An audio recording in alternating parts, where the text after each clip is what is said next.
Le film se déroule à Los Angeles. Lors d'une grande fête, tout le monde s'amuse, divisé en sociétés. Les gens profitent de la richesse et de la décoration de la maison, de la possibilité de passer du temps avec plaisir. Le protagoniste raisonne en disant que les gens aiment l'argent, mais croit à tort qu'il se trouve dans les banques. En fait, ces trésors sont souvent stockés dans des sacs à main, des coffres-forts, des boîtes à biscuits et dans les maisons des riches. Ivan pense que les riches sont arrogants, inattentifs et trop sûrs d'eux. C'est pourquoi les priver de leur argent est beaucoup plus facile qu'il n'y paraît. Le héros quitte l'arrière-salle et se prend un verre de vin au bar, découvrant discrètement où se trouvent les propriétaires de la maison. Ivan passe ensuite devant les invités, scrutant l'emplacement des caméras. L'un d'eux, en montrant des trucs, attire un homme à son travail. C'est là qu'Ivan rencontre accidentellement Élise. Le héros maintient la conversation et leur dit qu'il travaille comme consultant en article à ce moment-là. Tous les invités sont conviés à la piscine pour écouter l'un des hommes lire des poèmes de son nouveau recueil. Ivan verse discrètement du vin dans un pot de fleurs et ment en disant qu'il a tout bu et qu'il doit à nouveau remplir son verre. Alors que personne n'est là, le héros vole l'une des œuvres d'art et la remplace par une autre. Ivan se comporte avec beaucoup d'assurance et demande à la fille des propriétaires de donner le verre à Élise. À la maison, le héros transfère les biens volés du sac dans une boîte spéciale, après quoi il cache l'argent dans un coffre-fort situé dans un endroit inhabituel. Ivan reçoit un appel téléphonique, puis il se rend dans un centre de rééducation. Le directeur du centre dit que Ray, le frère du héros, continue à se procurer des substances illégales de façon plutôt excentrique, ce qui gâche généralement le rétablissement des autres. Ivan se rend compte qu'il doit le ramener chez lui. Au café, ils discutent de la nécessité d'enterrer leur père. Ray propose à son frère de se détendre avec quelques drogues, mais le héros refuse poliment. À la maison, Ivan montre à un frère sa nouvelle chambre et lui propose d'y rester quelque temps, car plus tard, sa petite amie emménagera avec lui. Par le manque de produits d'hygiène personnelle et d'autres signes, Ray se rend compte que le héros ment à propos de la relation, mais remercie sincèrement son frère de le laisser rester. Un homme nommé Dmitri passe du temps avec une femme. Cependant, il reçoit un rappel sur son téléphone pour rencontrer Ivan. Le héros arrive dans un petit hôtel près de l'hippodrome et remet discrètement les biens volés à un autre homme, puis reçoit l'argent. Dmitri est perplexe sur la raison de leur rencontre, si tout s'est bien passé, mais Ivan insiste pour parler. L'homme se souvient que le père du héros s'asseyait toujours à l'une des tables de cet établissement. Dmitri ne veut pas laisser Ivan quitter son travail, car toute l'entreprise a été créée pour éponger les dettes de son père. Le héros insiste sur le fait qu'il a besoin d'une sorte de chiffre final, et qu'il ne peut pas éternellement s'engager dans de telles activités. Dmitri évoque le fait qu'il a beaucoup de choses à faire et met fin à la conversation. En guise d'adieu, l'homme donne une nouvelle adresse à Ivan. L'action se déplace vers une jeune fille nommée Élise. Elle est engagée dans sa routine habituelle, versant de la nourriture pour les animaux domestiques, préparant du café, prenant soin d'elle-même. Élise met une nouvelle robe, mais ne coupe pas l'étiquette, elle la rentre à l'intérieur, la cachant ainsi à tout le monde. Après cela, la jeune fille choisit une perruque et termine son image. Ivan se rend en voiture à la fête souhaitée et demande au gardien où se trouvent les toilettes des chauffeurs. En sortant, il tombe inopinément sur Élise et confus lorsqu'elle lui demande de lui indiquer le but de la fête. La jeune fille répond qu'elle a besoin de l'aide d'Ivan. Elle veut obtenir un rôle dans un film italien. Cependant, le réalisateur a clairement l'intention de jouer à des jeux nocturnes avec elle, alors Élise ment en disant qu'elle sera avec son petit ami à la fête. Ivan accepte de jouer le rôle et utilise sa perspicacité pour deviner lequel des invités est le réalisateur. Giovanni salue Élise et s'étonne que le héros communique en italien. La jeune fille démontre sa connaissance de l'œuvre de Modigliani. Ivan se rend dans la salle de billard pour éteindre discrètement les caméras et propose une partie. Élise accepte, mais fait monter les enchères.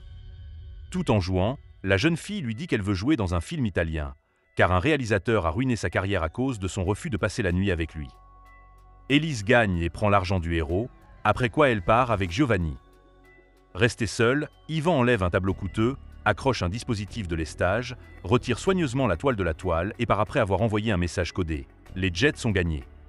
Le lendemain, le héros apporte la marchandise au bureau immobilier de Dmitri. L'homme propose à Ivan une nouvelle commande en lui disant que cette fois-ci, quelque chose de spécial l'attend.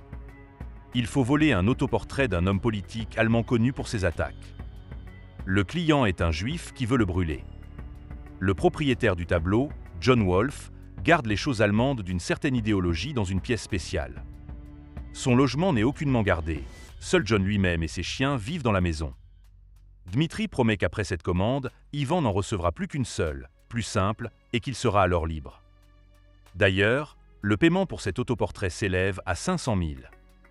Dmitri prévient que Wolf était au Vietnam, qu'il est un excellent tireur d'élite et qu'une nuit, il a détruit 11 hommes à lui tout seul. Le héros voit que dans la chambre de l'homme est accroché le premier tableau de son père. Ivan accepte l'ordre, après quoi il s'en va. Pendant ce temps, un homme à qui on a volé une statue en forme de lièvre lors de la première fête découvre le faux. L'inspecteur Lyman Wilkers cherche à savoir s'il y avait quelqu'un de nouveau à la fête.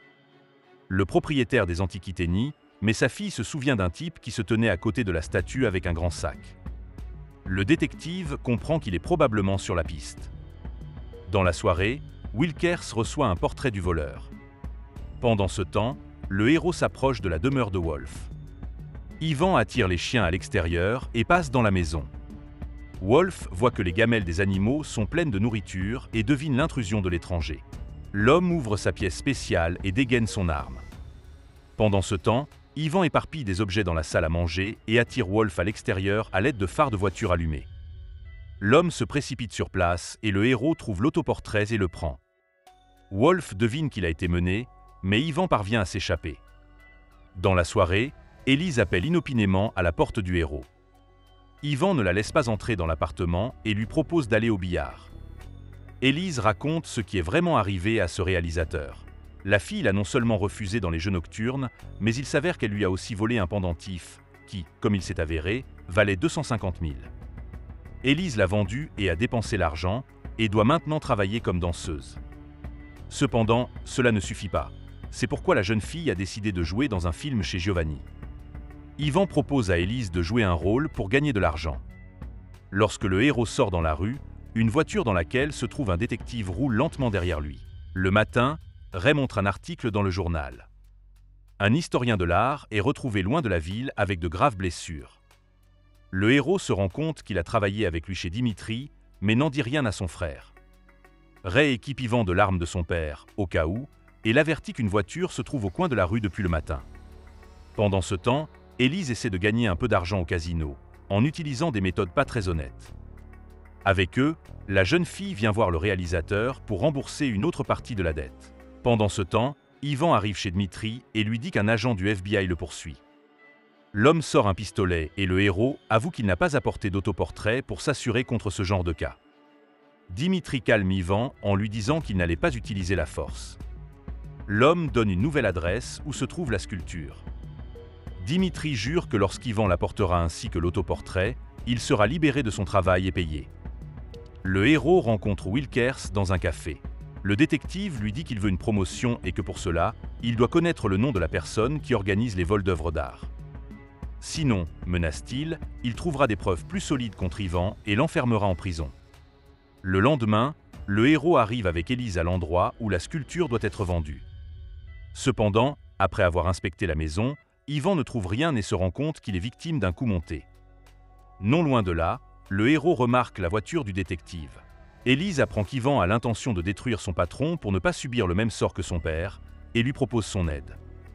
Le héros refuse, mais rattrape tout de même la jeune fille et accepte ses conditions. Après cela, Ivan amène Élise auprès de lui et passe une nuit inoubliable avec elle. Au matin, la jeune fille explore l'appartement et rencontre Ray. En privé, le héros propose à Élise de refuser de participer à son stratagème, mais la fille dit que maintenant ils ont des problèmes communs. Lorsque tout le monde quitte l'appartement, l'homme de Dimitri entre.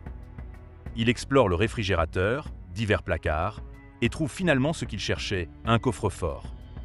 Sa fuite de l'appartement est remarquée par Ray, qui se reposait non loin de là dans un bar. Le kidnappeur s'introduit dans le coffre-fort, mais à sa grande surprise, il ne trouve rien, car l'argent qu'il cherchait était caché dans le réfrigérateur.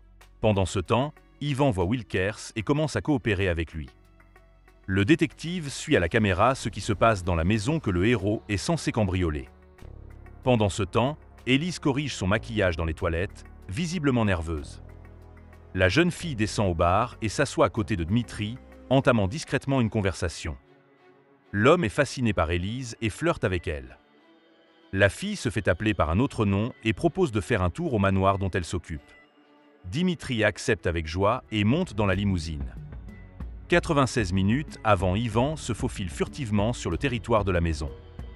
L'un des mercenaires est assis à l'intérieur, et le héros le distrait avec de la musique, quand le second apparaît soudain à côté de lui.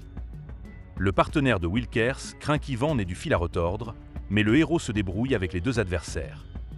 Pendant ce temps, Dmitri arrive au manoir et se détend avec Elisa.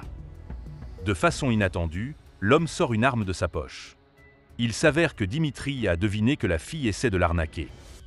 L'homme piégerait, qui est également impliqué dans l'arnaque, et l'assomme d'un coup de poing.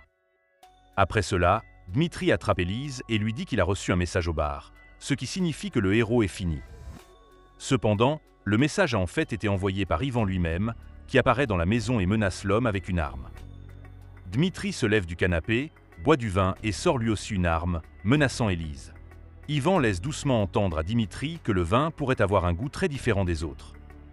Il s'avère que Ray a mis de la substance, c'est pourquoi Élise a suggéré de le boire un peu plus tard. Dmitri devient malade et s'écroule sur le sol. Ivan négocie un accord de non-divulgation avec Wilkers et met en marche une cassette où on les entend accepter de coopérer. Le détective entame une vaste enquête sur le cas de Dmitri et le héros rembourse la dette d'Élise. Les héros commencent à travailler ensemble et à voler des œuvres d'art. C'est la fin du film. Merci à tous d'avoir regardé ce film jusqu'au bout. Donne un like à cette vidéo. Écris dans les commentaires ce que tu penses de ce film et à bientôt dans de nouvelles vidéos.